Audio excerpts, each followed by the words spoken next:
que está acontecendo com o Real Madrid é que daqui a pouco o sócio torcedor vai ter que ser escalado para compor o time, porque não sei se o Sub-20 também dá conta de abastecer o tanto de lesões que tem no Real Madrid. Mesmo assim, o Real Madrid conseguiu a vitória. Foi no sufoco, no último lance, na última jogada da partida, um chute fora da área do Valverde que ainda bate no jogador do Celta e dá o 2-1 para o Real Madrid lá em Vigo, porque se não tivesse ganhado esse jogo aí, eu acho que a La Liga já era, tá? Porque tenho a sensação que o Barça não vai tirar o pé do acelerador. Então, o Real Teria Madrid, ficado 6? Teria ficado 7, 6, né? Não, 6. 7. Porque é um empate, Não, né, Tati? mas se tivesse perdido, que Ah, poderia ter perdido. acontecido, poderia ter sido 7. Aí eu acho que 7 não chegava, né? Com 6 também acho difícil. Com 4 ainda eu acho complicado, mas pelo menos ainda existe possibilidade, né? O E não Arbeloa tem tem mais sido. confronto direto, né? Tem. Tem.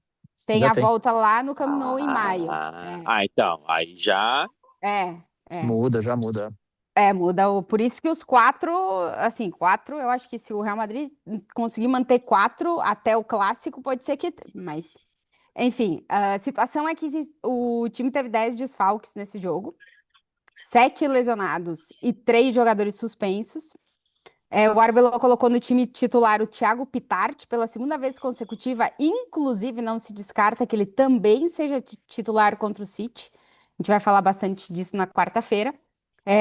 E para substituir o banco de reservas, basicamente tinha 2 jogadores do time principal e um monte de menino da base para tentar compor elenco, né? E, inclusive as substituições que o Arbeloa fez, a maioria delas foi nessa linha, de tirar jogadores do time principal e colocar jogadores da base. O Real Madrid terminou o jogo com 3 meninos da base jogando entre o meio-campo e o ataque.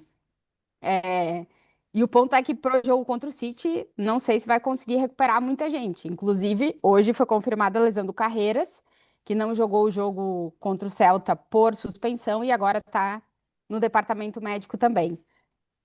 É um Real Madrid, enfim, cheio de dúvidas, com muitos problemas, e que a notícia positiva é que conseguiu vencer o jogo e continua na briga por La Liga. Essa é a única notícia positiva. Porque de resto é um time que apresentou muito pouca coisa, quase não Não joga consegue os bem, né, 3 Tati? pontos. Não tem nem peças para querer a gente É. exigir do Arbeloa que monte um time.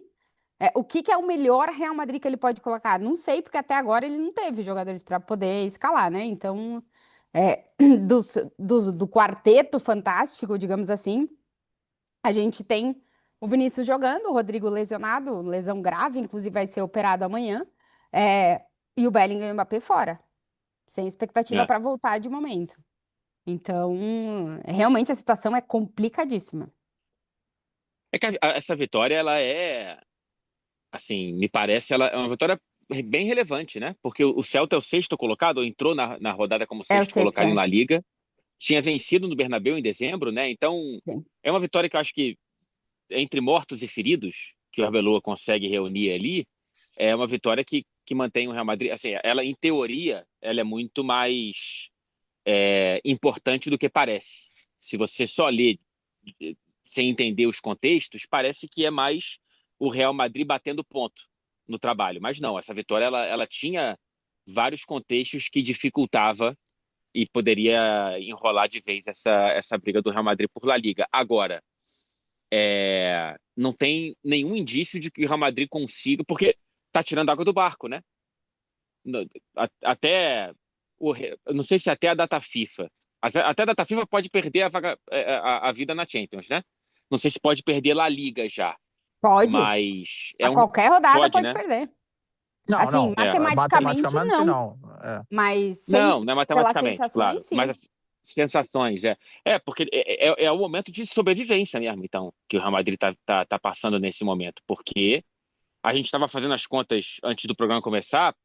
Não vou focar muito no jogo de quarta, que a gente tem o jogo a quarta para falar o jogo de quarta, mas tá difícil escalar o Real Madrid, né? Assim, tá difícil você escalar um Real Madrid que faça sentido e sem considerar quem não tá jogando bem e deveria sair do time, né, se tivesse todo mundo à disposição. Tá tendo que escalar quem dá. E muita gente que tá sendo escalada como titular não tá rendendo bem. Então, assim, uma coisa puxa a outra nesse ciclo esquisito e negativo. Mas contra o Real Madrid, Gonçalo Garcia vai virar Raul, né? O querido da base aí vai virar Contra o Zidane, porque a City? gente já sabe como Contra o é que é a City? história. Contra o City é assim. Não, eu acho o seguinte, eu sei que não dá ainda para cobrar o Arbeloa para a gente ver o nível de treinador que ele ou que ele será, né? Apesar de eu não ter uma expectativa tão grande assim, porque ele não tem o time nas mãos em termos de desfalques e tal. Eu sei que a gente tem que fazer esse paralelo antes de falar o que eu quero falar aqui. Mas para mim falta um pouco de tática no Real Madrid, assim, falta padrão. Eu vi uma entrevista do Bale essa semana falando sobre Xabi Alonso e falando que no Real Madrid do Bale o Zidane não falava muito o que os caras tinham que fazer, não, né? Porque os Uhum. caras tinham a capacidade e a grandeza já, né? Nós estamos falando de Bale, Cristiano Ronaldo, Benzema, Modric, Kroos, Casemiro, enfim, de ir lá no campo fazer as paradas que precisavam ser feitas, né? E até com uma certa liberdade. Mas nós não estamos falando mais dessa geração. Por mais que o escudo seja o mesmo, por mais que a camisa seja a mesma, você não pode, em Thiagos da vida ou em outros jogadores, você não pode querer replicar essa questão da qualidade. Assim. Você precisa, na verdade, ter um esquema muito bem formado, especialmente quando você não pode contar com vários jogadores, e instruir essas peças novas que estão entrando e as peças, enfim, que fazem parte hoje do elenco, para conseguir tornar o time mais competitivo. O que eu vejo hoje do Real Madrid são lampejos dos grandes jogadores, né? É um chute de fora do Valverde, é um Tchouaméni fazendo contra o Benfica uma partidaça, é o Vinícius fazendo a diferença, e recentemente fez em vários jogos. E aí eu falo, tudo bem, a gente tem que levar em consideração os jogadores lesionados, mas eu acho que falta isso para o Real Madrid, sabe? Falta um padrão, e é óbvio que isso tem a ver com a troca de treinador também durante a temporada, né? Você Mas aí, cobrar uma regularidade desde o início, você não consegue do Arbeloa, porque o Xabi Alonso queria fazer uma coisa e ele quer fazer outra coisa. mas daí cobrar padrão do Arbeloa, nessa situação eu acho complicado, porque nem o Xabi Alonso conseguiu ter um padrão, porque também o Xabi Alonso não, tipo, ou ele Eu não não estou tinha jogadores, comparando, né? Mas eu agora sei a que não tá realidade comparando, agora é o é, Arbeloa, né? O Xabi Alonso já exatamente, foi, exatamente. né? Eu vejo algumas coisas que o Arbeloa tá tentando fazer.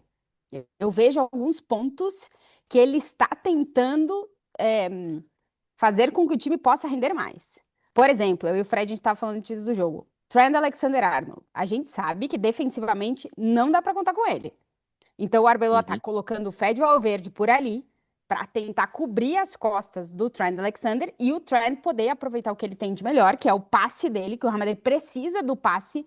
Ele às vezes encontra o Vinícius em algumas situações que os outros jogadores não encontrariam. Tu precisa dele nessa situação. Então tu tá tendo que jogar com essas duas peças. Eu estou vendo que ele tá fazendo isso. Por exemplo, no último jogo, ele teve que botar o Vini centralizado, porque ele optou por colocar o Brahim Dias junto com o Vinícius contra o Celta no ataque.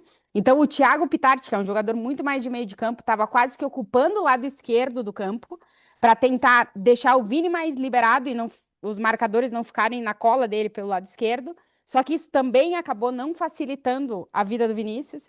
Então eu acho que ele tá tentando fazer algumas coisas, mas eu acho que assim, a gente não pode cobrar um técnico que acaba de chegar e que não tem zagueiro para escalar. Tem dia que tem lateral, tem dia que não tem. Atacante, basicamente, ele tem o Vinícius Júnior. Então, acho difícil. Entendo o que a Quesada diz. Por 1 mês e meio de trabalho, quase 2 meses, a gente esperava mais. Mas eu não vou colocar na conta dele só. Porque eu acho que os Não, só problemas estão não. muito mais Isso aí infinitos, você tem né? que Assim, colocar mais na conta de quem fez o planejamento e quem mandou embora o treinador, ou quem contratou, quem falou uma coisa pro Xabi Alonso e depois fez outra, ou etc, etc. O ponto não é isso. Mas o ponto é que, cara, chega um momento da temporada que, ok, contra o Celta, talvez vai bastar.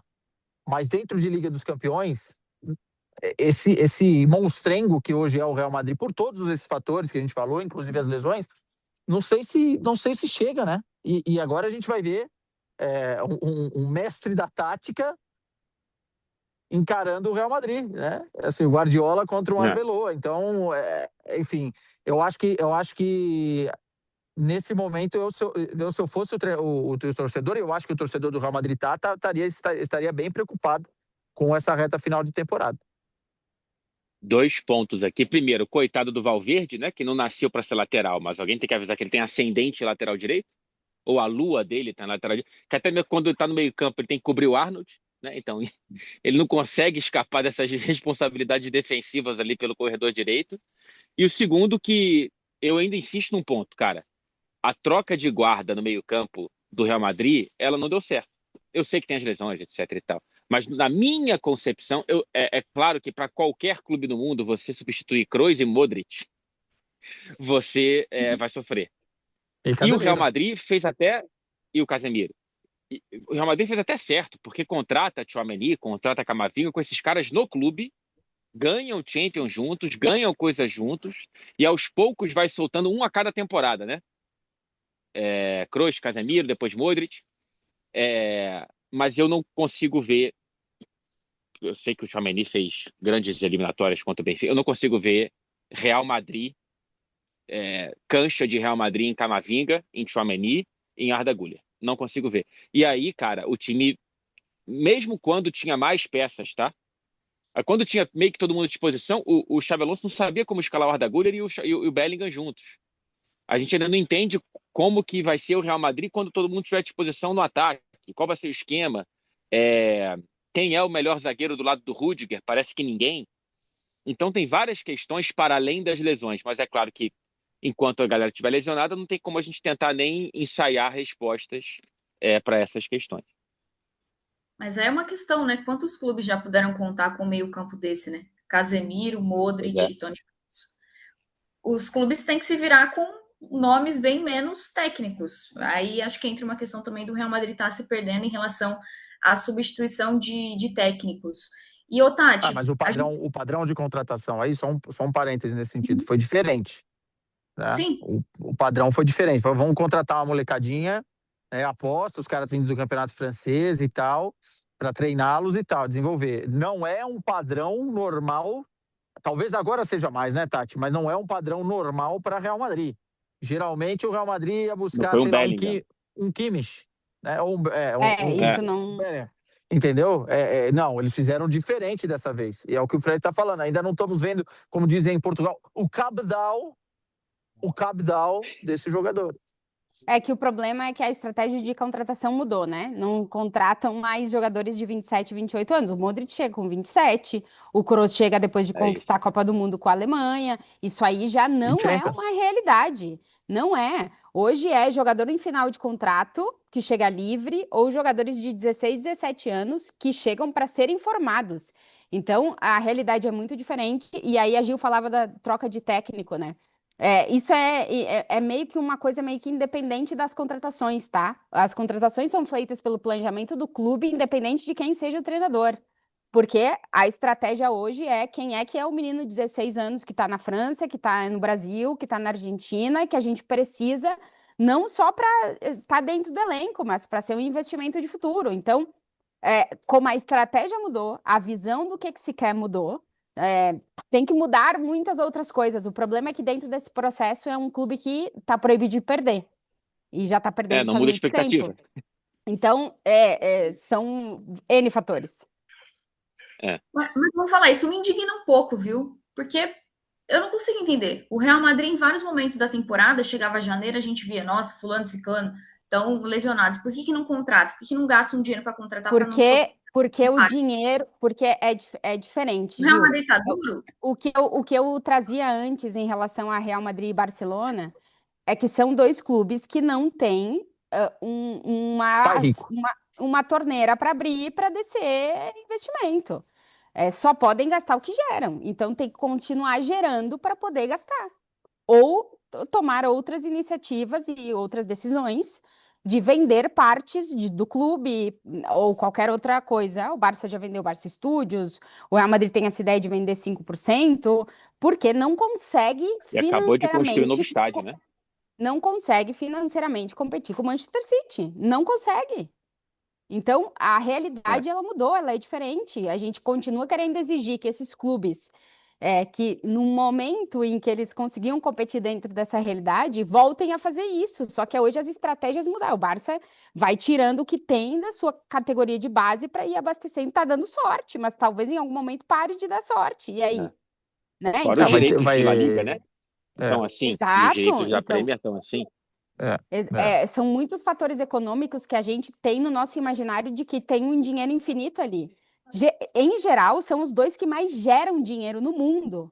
O Exatamente. problema é que esse dinheiro gerado, ele é gastado, porque não tem da onde tirar mais. É diferente de repente, aparece uma publicidade na camisa do teu dono. Isso aí não existe aqui. Então, tem que encontrar outras formas. Então, tem no imaginário de, não tem dinheiro? Tem, mas o dinheiro que tem está comprometido. E o dinheiro que for gastar tem que ser muito bem gasto para poder gerar lá na frente, porque senão não vale a pena. E dentro disso Então, tudo mas tem que aí é mapear em oportunidades, né? Porque o Bayern é a mesma coisa e contratou o Luiz Dias.